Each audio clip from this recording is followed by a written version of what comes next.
Halo teman-teman semua, apa kabar yang hari ini? Semoga semuanya dalam keadaan sehat ya. Kembali lagi dalam pelajaran bimbingan konseling bersama Bu Ika. Hari ini materi yang akan kita bahas adalah komunikasi dan hubungan antar pribadi. Yuk kita simak materinya.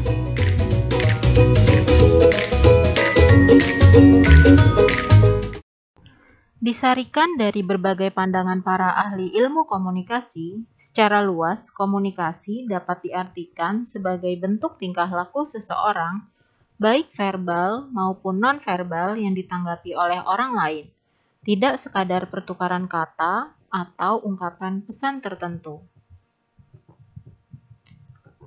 Pesan yang dikirimkan seseorang kepada orang lain atau sejumlah penerima melalui tingkah laku tersebut dengan sadar dimaksudkan untuk mempengaruhi tingkah laku atau sikap dan mengubah opini atau pandangan orang lain. Dalam setiap bentuk komunikasi, orang saling mengirimkan lambang-lambang yang memiliki makna tertentu. Bisa bersifat verbal yang berupa kata-kata atau nonverbal yang berupa ekspresi dan gerak tubuh. Ada 3 unsur utama dalam komunikasi. Yang pertama adalah orang yang menyampaikan pesan yang dikenal dengan istilah komunikator. Yang kedua adalah pesan yang disampaikan, dan yang ketiga adalah penerima pesan yang kita kenal dengan istilah komunikan. Terlepas dari ketiga unsur tersebut, harus disadari bahwa media komunikasi juga tidak kalah pentingnya.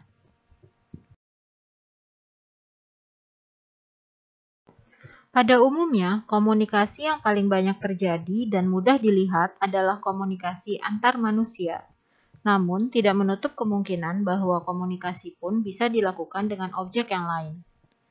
Manusia membutuhkan dan melakukan komunikasi terhadap dirinya sendiri, orang lain, makhluk hidup lainnya, dan kepada Tuhan. Ketika manusia menimbang dan ingin mengambil suatu keputusan tertentu yang selaras dengan nuraninya, berarti ia sedang berkomunikasi dengan dirinya sendiri. Proses pertimbangan dan pemerenungan diri sebelum mengambil sikap dan keputusan adalah bentuk komunikasi pribadi. Hampir setiap saat kita berkomunikasi dengan orang lain. Kita berkomunikasi dengan orang tua, anggota keluarga, guru, teman, dan anggota masyarakat lainnya. Komunikasi tersebut dilakukan dengan berbagai cara, seperti percakapan berhadapan muka, surat, hingga penggunaan teknologi komunikasi. Manusia pun dapat berkomunikasi dengan makhluk lain seperti hewan atau tumbuhan. Merawat hewan peliharaan atau tanaman hias misalnya memerlukan teknik tertentu. Kamu mungkin pernah mendengar istilah berkomunikasi dengan alam. Istilah ini banyak digunakan oleh orang-orang yang mempraktikkan meditasi atau hal-hal yang bersifat psikologis atau spiritual lainnya. Doa dan ibadah, menjalankan perintah dan menjauhi larangan agama atau kepercayaan yang dianut, membaca dan memahami kitab suci agama yang dianut serta menjalankannya adalah bentuk nyata dari komunikasi manusia dengan Tuhan. Ada 5 tingkatan komunikasi antar pribadi menurut Powell. 5. Basa-basi itu saja. 4. Membicarakan orang lain. 3. Menyatakan gagasan atau pendapat. 2. Perasaan atau tingkat hati. Dan yang pertama, hubungan puncak. Tingkat kelima, yaitu basa-basi itu saja. Pada tingkat ini muncul ungkapan basa-basi seperti, apa kabar, akan pergi kemana, singgah dulu sebentar, dan sejenisnya. Tingkat ini berada pada sikap berpura-pura, bersandiwara, berbicara sekadar untuk sopan santun.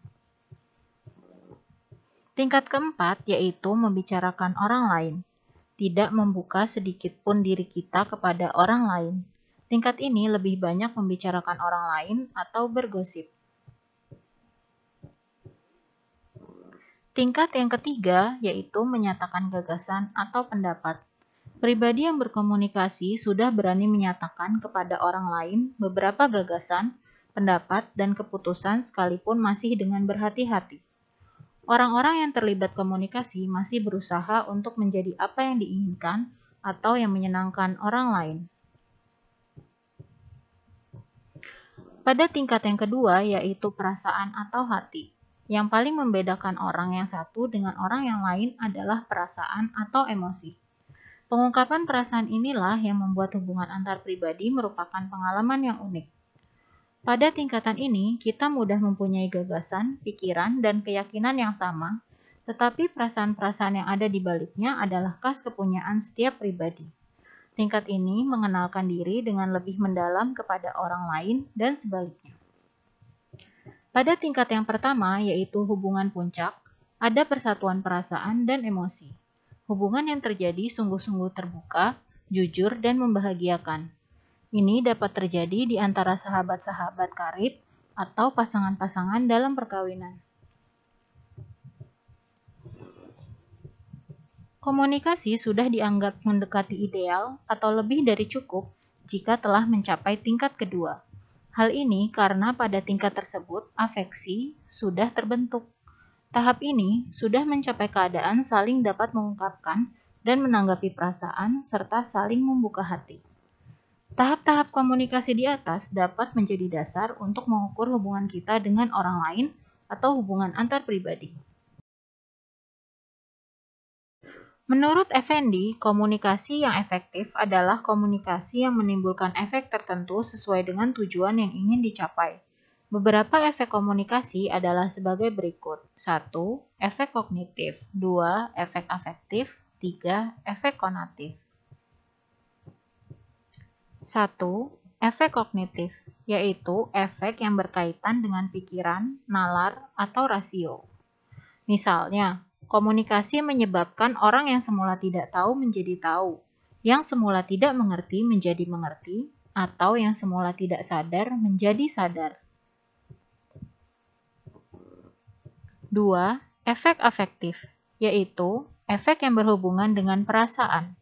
Misalnya, komunikasi menyebabkan orang yang semula merasa tidak senang menjadi senang, yang tadinya sedih menjadi gembira, atau yang semula merasa takut atau malu menjadi berani.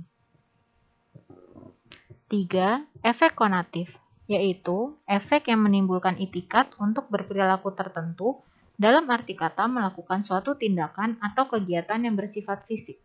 Misalnya, komunikasi menyebabkan siswa yang semula malas belajar menjadi rajin, atau orang yang semula perokok berat menjadi tidak merokok. Ketiga efek di atas saling berhubungan satu sama lain. Efek konatif tercapai jika efek kognitif dan afektif sudah tercapai. Komunikasi akan berhasil apabila komunikator menggunakan bahasa yang benar dan dapat dimengerti. Pesan yang disampaikan adalah suatu yang berguna, menarik, dan objektif, menggunakan media, sarana, atau ekspresi tubuh yang tepat, dan ada lingkungan atau suasana yang mendukung.